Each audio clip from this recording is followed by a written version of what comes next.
সে তার ঘরে নার্সকে ডেকে পাঠালো।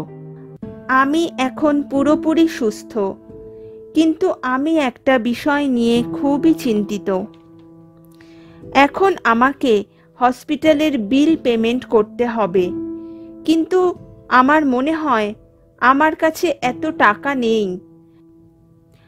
আপনি এসব নিয়ে একদম চিন্তা করবেন না, আপনার বিল অলরেডি পেমেন্ট করা হয়ে গেছে।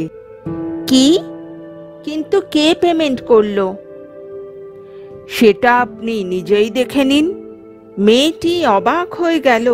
বিলটা ক্যান্সেল করে দেওয়া হয়েছে এবং বড় বড় করে তাতে লেখা রয়েছে, অনেক বছর আগে এক গ্লাস দুধ দিয়ে বিলটা পেমেন্ট করা হয়ে গেছে। নিচে ডক্টর রমেশের সাইন। মেয়েটি বিশ্বাসই করতে পারছিল না ডক্টর রমেশ সেই ছেলেটি যাকে সে অনেক অনেক বছর আগে সাহায্য করেছিল। আজকে সে একজন ডক্টর হয়ে তার চিকিৎসা করেছে।